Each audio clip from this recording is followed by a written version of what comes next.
ಹೋದ ವರ್ಷ ಬೇಸ್ ಬೆಳೆದನಿ 2 ಲಕ್ಷ ನನ್ನಲ್ಲಿ ಯಾವ ಹೆಂಗನ ಮಾಡಿ ಇನ್ನೊಂದು 5 ಲಕ್ಷ ಸಾಲ ತಂದು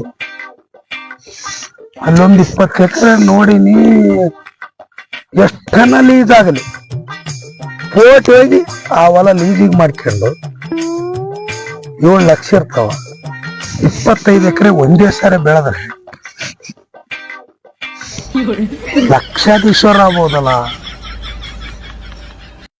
ಮಾತಾಡ ಹೆಂಗನ ಮಾಡಿ ಆ ಹೊಲ ಮಾಡೇಬೇಕು. ಇನ್ನ 2,000 ಜಾಸ್ತಿ ಆಗಲಿ ಫೋಟೋಗೆ ಆ ಹೊಲ ಮಾಡೇ ಮಾಡ್ತೀನಿ. ನಾನು ಆಂಧ್ರಕ್ಕೆ ಹೋಗಿ ಬೀಜ ತರಕ್ ಹೊಂಟೀನಿ. ಮತ್ತೆ ಯಾರನ್ನ ಬಂದು ಕೇಳಿದ್ರ ಮಹೇಶ್ ಅಲ್ಲಿ ಅಂದ್ರ ಇಲ್ಲಿ ಹೊಲ್ದಾಗ ಹೋಗ್ಯಾನಂತ ಹೇಳು, ಬೀಜ ತರಕ್ ಹೋಗ್ಯಾನಂತ ಹೇಳ್ಕೊಡ. ಎಲ್ಲರಿಗೂ ಗೊತ್ತಾಗ್ತದ ಜಾಗ.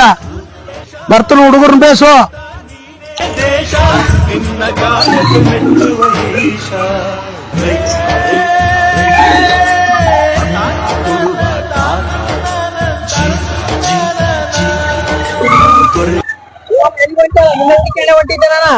ಇಲ್ಲೇ ಊರಾಗ ಹೋಗಿ ಕಾಯಿಪಲ್ಲೆ ತಗೊಂಬರ್ತೀನಿ. 20 ಎಕರೆ ಹೊಲ ಮಾಡಿದಲ್ಲ ಫೋಟೋ ಮಾಡ್ಬೇಕ್ರಿ. ರೊಕ್ಕಿದ್ರಿ ಅಂತ ಹೊಲ ಬೇಕು. 3 ಲಕ್ಷ ಮಾಡಿದ್ದೇವೆ, 5 ಲಕ್ಷ ಕೊಟ್ಟು ಮಾಡಿದಲ್ಲ. ಮತ್ತೆ ರೊಕ್ಕ ಕೊಟ್ರೆ ಯಾರಾದ್ರೂ ಕೊಡ್ತಾರ ಹೊಲ. ನೀನು ಬರ್ಬೋದು ನಾಳೆ 6 ಲಕ್ಷ ಅಂತ ಮುಂದಿನ ವರ್ಷ. ಅಷ್ಟು ದೊಡ್ಡವರಲ್ಲ. ಬೇರೆ ತಮ್ಮ ಹೋಯ್ ಹಂಗ ಇಲ್ಲಿ ಊರಾಗ ಹೋಗಿ ಬರ್ತೀನಿ. ಹಲೋ ಎಲ್ಲಿದ್ದಪ್ಪ? మీరు ఎక్కడ ఉన్నారండి? నన్ను చెప్పిన అడ్రస్ రండి, జల్ది రండి. ఎవరు తోలుతారండి? ఒకరే రండి. వచ్చానప్ప. జల్దండి మీకోసం పెట్టానా 20 ఎకరాలు కానీ చెప్పారు కదా మీరు. మీకోసం పెట్టానా గింజలు తీసుకొని పోతాండి. ఏంటండి వస్తాను. ಎಲ್ಲಾರ್ದು ಬೆಸ್ ಆಯ್ತಪ್ಪ. ಅಲ್ಲಿ ನೋಡಿದ್ರೆ 800 ಇಲ್ಲ 500 ರೂಪಾಯಿ ಬೀಜ ಸಸ್ತಾಗಿದ್ದ ತರ ಬಂದೆ.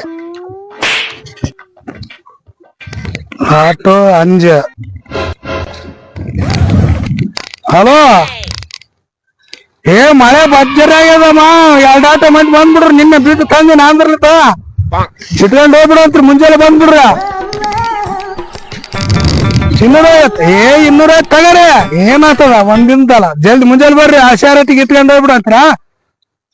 ಬರ್ರಿ ಮಳೆ ಬೇಸ ಬರ್ರಿ. ಜಲ್ದಿ ಬರ್ರಿ ನಾಳೆಗೆ. ಅಲ್ಲಪ್ಪ ಇಳಿಸಿ ಬಿಡಮ್ಮಪ್ಪ ಬಡ ಆರಟಿಗೆ. ಏನ್ ಮಳೆ ಆಗ್ಯ ಏನ್ ಮಾಡ್ಲಯಪ್ಪ. ಎಲ್ಲ ಲಾಸ್ ಆಗೋಯ್ತು.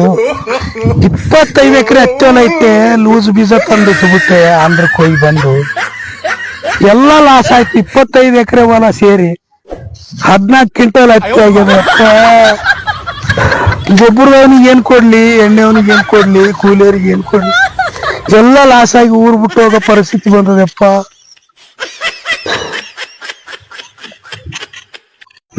ದಯಮಾಡಿ ರೈತ ಬಾಂಧವರಲ್ಲಿ ಮನವಿ, ಅತಿ ಆಸೆಗೆ ಹೋಗಿ ಗತಿಗೇಡು ಎನ್ನುವಂತ ನಾವು ಮಾಡಿರ್ತಕ್ಕಂಥ ವಿಡಿಯೋದ ಸಾರಾಂಶ ಏನಂತಂದ್ರೆ, ನೀವು ಉತ್ತಮವಾದಂತ ಬೀಜ ನಿಮಗ ಪರಿಚಯ ಇರ್ತಕ್ಕಂಥ ಸ್ಯಾಟಿಸ್ಫೈಡ್ ಅಂಗಡಿ ಅಥವಾ ಅಧಿಕೃತ ಮಾರಾಟಗಾರರ ಮಳಿಗೆಯಲ್ಲೇ ತಗೊಂಬರ್ರಿ. ನೋಡ್ರಿ. ಆಮೇಲೆ ಎಕ್ಸ್ಪೈರಿ ಡೇಟ್ ನೋಡಿ ಉತ್ತಮವಾದಂತ ಬೀಜ ಒಂದು ತಂದಿಟ್ಟು ಉತ್ತಮವಾದಂತ ಫಸಲು ಬೆಳೆಯಲ್ಲಿ ಯಶಸ್ವಿ ಆಗ್ಲಿ.